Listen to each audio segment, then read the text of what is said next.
Halo, naongea na Franco hapa. Naangalia Trust Media. Subscribe hapo chini na comment page yetu ya Trust Media. Karibu Arusha.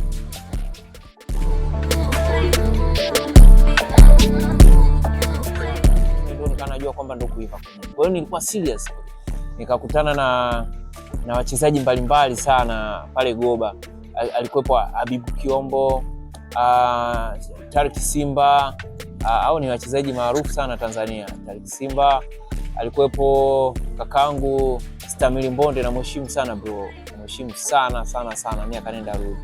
Huyu bro amepiga pale Tibwa, akapiga Tanzania Prison. Simba alishakuchezaga msimu mmoja kwa miaka ya nyuma kidogo. Kwa hiyo ni bro ambaye alikuwa ananipa material kuhusiana na soka. Ndio kawa mwanzo wa mimi hata kupiga soka, nikawa nacheza timu kule Mbezi Beach, nipiga. Kaenda timu moja inaitwa Pan Africa, iko Jangwani kule, Kariakoo pale nyuma ya Jangwani. Ni timu kongwe sana. So kwa tunapambania vitu kama hivyo. Napambana humo, lakini mwisho wa siku sanaa hapo sasa nimetelekeza ya mambo ya kuigiza. Narudi sasa kwenye mfumo wa soka. Hapo ndo nikaanza sasa kupata maslahi kuhusiana na soka. Nimecheza kwa kipindi cha miaka kama 6. Baada ya hapo kaachana, sio nimeachana kabisa, no. Nafanya hivyo vitu huku nikiwa najishughulisha na shughuli zangu za kijamii. Maana hapo tayari nilikuwa nishapata familia, watoto.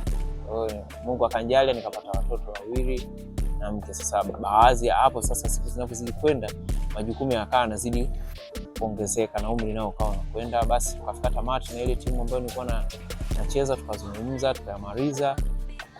Mwisho wa siku nikaona hapa sasa kilichobaki ni kwenda kupumzika nyumbani. Kwa baadhi ya sehemu nilikuwa nafanya kazi na tulikuwa tunafanya nayo kuhusiana michezo, tukaterminate. Nikarudi Iringa ambako wazazi wangu ndio walijenga. Wao wazazi wangu sio watu wenyewe, ni Wapango, lakini walifanikiwa kujenga Iringa. Kwa hiyo nikarudi Iringa. Iringa imetulia tena, napiga soka, lakini napiga soka for fun. Na sasa hivi nimerudi rasmi kwenye sanaa. Napiga sanaa. Niko Iringa, nimefanya shooting ya movie. Kuna movie ipo YouTube hapo. Ndo naanza. Kwa hiyo inaitwaje watu waweze kuiangalia labda? Okay, fine. Hiyo movie inaitwa Tatizo Ni Mimi. Okay. Yeah, mimi nipo katika episode ya 5. Kuanzia 5. Okay. Yeah, na katika kipindi ambacho unajitafuta kwenye soka, je, ulishatamani kufika sehemu fulani ukapata kikwazo cha kufikia malengo yako? Yaani achana na mambo ya kifamilia, lakini katika mifumo ya ukuaji wa wewe kisoka. Okay. Matamanio yalikuwepo na ndio target yangu. Sasa ngoja nikurudishe nyuma kidogo kwa miaka ile ya sekondari, wakati nilizungumza kwamba nilikuwa nacheza mpira. Kwa kuna zile timu zilikuwa zinaitwa Umisenta zile. Umisenta. Yes. So moja ya vitu ambavyo vilinifanya nikatambulika katika soka ni ile Umisenta. Mwaka sikumbuki kidogo, lakini niliweza kupiga sana soka kipindi hicho. Nilipiga soka, timu yetu, shule yetu ilikuwa inaitwa Mlandege. Kwa hiyo katika kanda ya shule ya Mlandege, kati ya watu ambao walikuwa selected, mimi nilikuwepo. Nilikuwa na jamaa mmoja alikuwa anaitwa Justin Mgidange, na alikuwa na Samuel, nimemsahau kidogo. Kwa hiyo tulichaguliwa kwa shule pale ya Mawelewele, ilikuwa anachukuliwa John Wiki. Jamaa kwa mtu wako John Wiki alikuwa bull striker. Kwa hiyo tulichaguliwa. So nilipata hiyo nafasi ya kufuzu katika mkoa.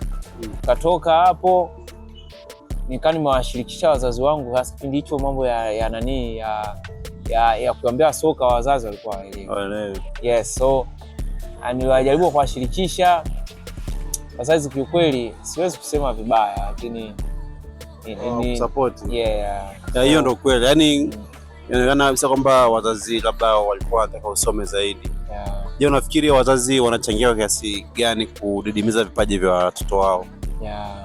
Yaani wapo kwa mtazamo wako, una vitu gani kwa wazazi ambao pengine watoto wana vipaji fulani lakini wanadidimiza kwa namna kwamba mzazi anaamini kabisa kwa anaamini kwamba mtoto aache talent ambayo iko nayo afocus kwenye masomo. Wapo una mtazamo gani juu ya hilo? Mtazamo wangu mimi, kwa sababu na mimi sasa ni mzazi, mimi ninachokiona zile zama za zamani zisiwepo sasa. Ninachopaswa tu ni kusikiliza mtoto nini anataka au kuangalia talent ya mtoto. Yaani kama wewe ni mzazi unapokaa na mtoto ujue kwamba anahitaji ni kigaramikie tu. Kwa sababu mimi nafikiri maisha ya sasa hivi hayafosiwi. Kwa kama mtoto yeye anataka kitu fulani, yuko straight kwamba yeye ni dancer, hebu muangalie kwenye dancer unaweza kumsaidia nini sana.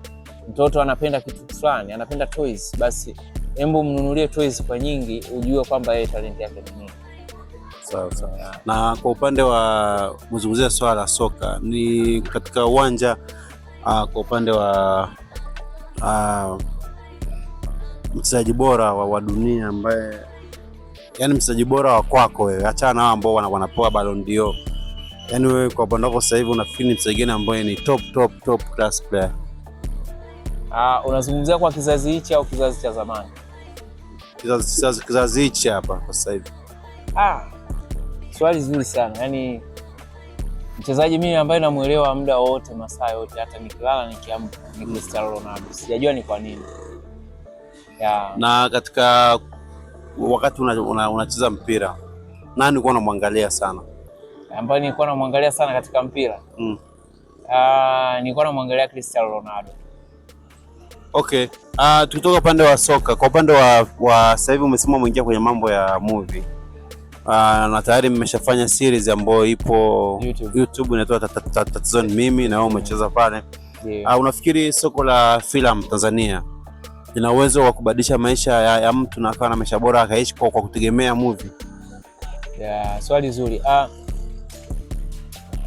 Naweza kusema ndio au hapana, kwa sababu kila kitu ni jitihada zako mwenyewe binafsi.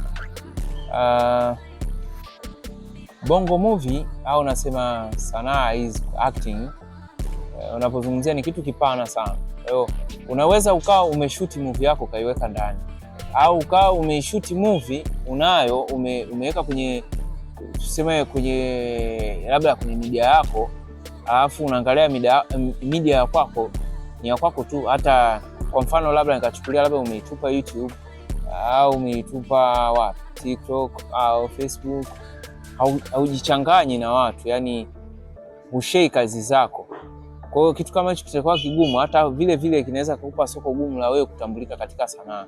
Mimi nafikiri kwamba unapokuwa unaonyesha jitihada na kuonyesha ule ukaribu na wenzio, yani ukijichanganya na wenzio, maana inakuwa ni connection rahisi sana. Kuna leo na kesho kutwa mtu akakuita bana tufanye kazi hii, mkaongea na pale mwezi mkaongea bure, tunategemea na mazungumzo. Kwa hiyo ni moja kati ya vitu ambavyo vinaweza kufanya wewe ukawa katika hali nzuri katika sanaa kwa kulipa vizuri.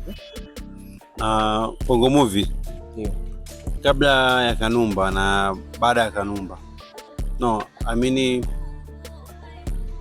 kipindi cha Kanumba akiwepo na baada ya Kanumba kutokuwepo, umeona kuna tofauti gani katika Bongo movie, katika industry ya Bongo movie? Swali zuri sana. Utofauti upo mkubwa sana na nafikiri utaendelea kuwepo, labda ije itokea hapo baadaye sana. Kwa sababu ukimzungumzia Kanumba umezungumzia kitu kingine kabisa. Ni icon la Bongo.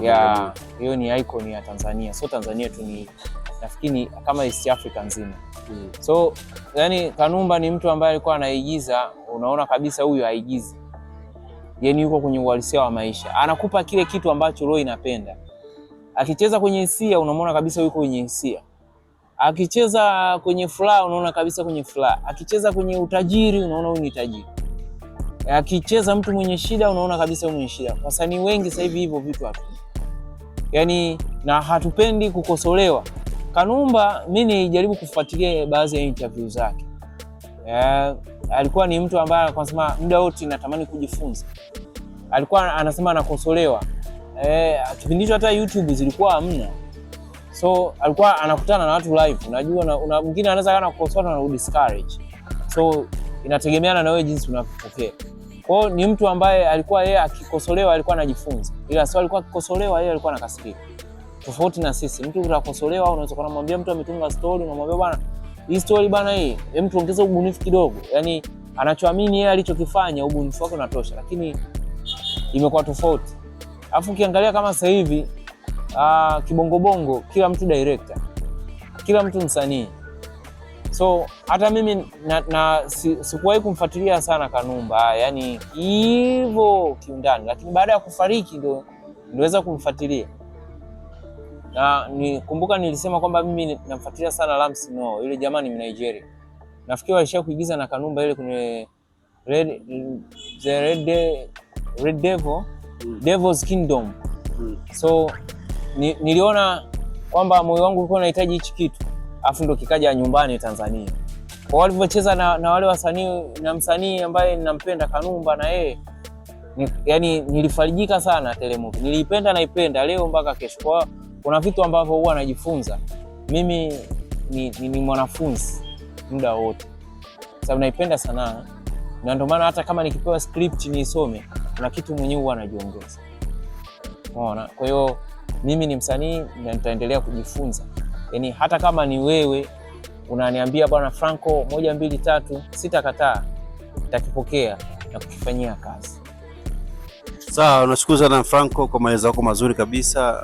Nafikiri ulikuwa wakati mzuri sana kupiga story chache na wewe. Nafikiri watu wataendelea kukuona kupitia series ya Tatizo Ni Mimi, na pia wakae mkao kwa series mpya ambao nafikiri itakuja siku sio nyingi. Shukrani sana, karibu sana Arusha. Asante sana kwa ushirikiano wenu. Niwashukuru sana Trust Media.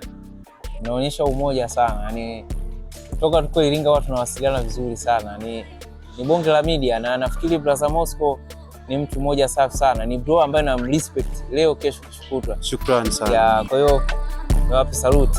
Pamoja sana. Heshima sana. Blessing sana, pamoja sana. Asante.